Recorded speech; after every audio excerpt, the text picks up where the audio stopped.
She snapped her fingers at me.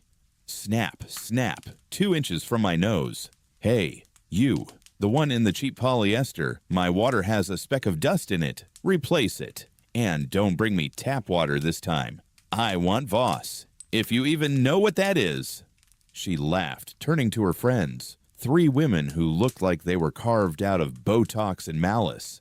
God, she sighed loudly. The service here has gone to hell. Do you think she can even afford to shop at the Gap? Or does she just stitch her clothes out of table scraps? I stood there, holding the tray, feeling the heat rise in my cheeks. She leaned in, her eyes glinting with cruelty. Stop staring at me, you little peasant. Do you know who my husband is? He's Richard Sterling. He's buying this building next week. And the first thing he's going to do is fire you and turn this place into a parking lot. I smiled. It was the smile of a predator watching a mouse walk into a trap. I know exactly who your husband is, Mrs. Sterling, I said. And I have some terrible news for him. Because she didn't know that the peasant holding her water glass owns the building. And the contract her husband is praying to sign. It's sitting on my desk. To understand why the CEO of Aurora Hospitality Group was waiting tables on a Saturday night, you have to understand my philosophy. My name is Sarah. My husband David and I built this restaurant, The Gilded Cage, from nothing. 15 years ago, we were sleeping in our car. Today, we have 3 Michelin stars and a 6-month waiting list. We never forgot the grind. We treat our staff like family. So, when my head server, Jessica, collapsed in the kitchen from a panic attack because her babysitter canceled, I sent her home with full pay. We were short-staffed. A VIP banquet was happening in the East Wing. I looked at David. He was in his chef's whites, expediting the pass. I'm going in, I said. You sure? He grinned. You haven't carried a tray in 5 years. Watch me. I went to the locker room. I put on a spare uniform. It was a size too big. The shoes were clunky. I tied my hair back in a messy bun and removed my $50,000 diamond earrings. I stepped onto the floor. I wasn't the owner anymore. I was just Sarah the server. And then, Table 7 walked in. The reservation was under Sterling. Richard Sterling, the real estate mogul. David and I had been in negotiations with him for 6 months. He wanted to buy the air rights above our restaurant to build a luxury hotel. It was a $50 million deal. Richard was a shark, but he was professional. I had never met his wife. Until tonight. Mrs. Victoria Sterling entered the restaurant like she was doing us a favor by existing. She pushed past the hostess. We're sitting at the window table. Ma'am, that table is reserved for... I don't care, Victoria snapped. I'm Mrs. Richard Sterling. Move the reservation. She sat down. I walked over. Good evening, ladies. Welcome to the Gilded Cage. She looked me up and down with a look of pure disgust. Ugh, can we get a server who doesn't look like she just rolled out of a dumpster? Your hair is a mess. I apologize, ma'am, I said, keeping my voice steady. We are short-staffed tonight. Can I start you with some wine? Bring the sommelier. She dismissed me with a wave of her hand. I don't speak pour. I need someone who knows the difference between a Pinot and a box of juice. I went to the back. I took a deep breath. David saw me. You okay? He asked. Table 7, I whispered. She's a monster. Kick her out, David said, his eyes narrowing. Not yet, I said. I want to see how far she pushes. She pushed far. She ordered the most expensive steak, the A5 Wagyu, and demanded it be cooked well done, practically gray. When I brought it out, she poked it with her fork. This is rubber, she announced loudly. Did you cook this in a microwave? It's a 5 Wagyu, ma'am. It's prepared by Chef David personally. Chef David is a hack, she spat. Take it back and tell him to learn how to cook. She made me run back and forth for salt, for lemon wedges, for a softer napkin. She humiliated me in front of her friends, who giggled and took videos on their phones. Look at her run, Victoria laughed. It's like a little rat in a maze. Then came the climax. I was pouring a vintage Cabernet into her glass. She deliberately bumped my arm. A few drops, literally 3 drops, splashed onto the tablecloth. Not on her dress, on the table. She screamed. "You idiot!" She grabbed her glass of water and threw it at me. Ice water soaked my shirt. It dripped down my face. The entire restaurant went silent. The music seemed to stop. Victoria stood up, towering over me. "Look what you did. You ruined the mood. You are incompetent, lazy, and stupid." "Ma'am, you bumped my arm," I said quietly, wiping water from my eyes. "Don't you dare blame me," she shrieked. "I am going to have your job. Do you hear me? I'm calling my husband right now. He's friends with the owner. He's going to buy this dump, fire you, and make sure you never work in this city again. I will crush you." She pulled out her phone. "In fact," she sneered, "I'm going to have you removed by security. Get out of my sight. You smell like poverty." Her friends laughed. One of them whispered, "Get her, Vic." I stood there, soaking wet, humiliated, and then clarity. I looked at table 8, the table right next to them. It was empty. It was reserved for the owners. I looked at the kitchen pass. David was standing there watching. He had taken off his apron. He looked ready to kill. I gave him a nod. I turned back to Victoria. "You're right, Mrs. Sterling," I said. My voice changed. The subservient tone was gone, replaced by the steel voice I use in boardrooms. "You shouldn't have to deal with a server like me." I reached behind my back. I untied the apron. I dropped the wet apron on the floor. Splat.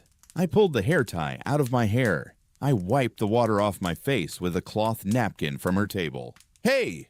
she yelled. "What do you think you're doing?" I walked over to table 8. I sat down. I crossed my legs. "David," I called out, my voice projecting across the room. "Could we get a bottle of the 1982 Petrus? And 2 glasses. I'm done working for the night." David walked out of the kitchen. He wasn't wearing his chef's hat. He walked straight to my table, kissed me on the lips, and sat down opposite me. "Rough shift, honey?" he asked, loud enough for Victoria to hear. "The worst," I replied. "We really need to screen our clientele better." Victoria stood there, her mouth open. Her friends stopped filming. "Excuse me?" she stammered. "Why are you sitting there? That's the owner's table." I turned to her slowly. "I know." I smiled. "I'm Sarah. This is David. We own the building. We own the restaurant. And we own the air rights your husband has been begging to buy for 6 months. Victoria went pale. She looked like she was going to vomit. "No," she whispered. "No. Richard said the owner was, a corporation." "Aurora Hospitality." I nodded. "That's us. We are Aurora." She tried to pivot. "Well, you shouldn't have been dressed like that. It's entrapment. I didn't know." "You didn't know I was rich," I asked coldly. "So that makes it okay to treat me like a dog. You only treat people with respect if you think they have money?" "I want to leave." She grabbed her purse. "Come on, girls." "Sit down," I said. It wasn't a request. It was an order.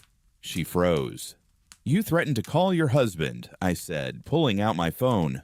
"Let's do that. I have him on speed dial." I put the phone on the table. I dialed Richard Sterling.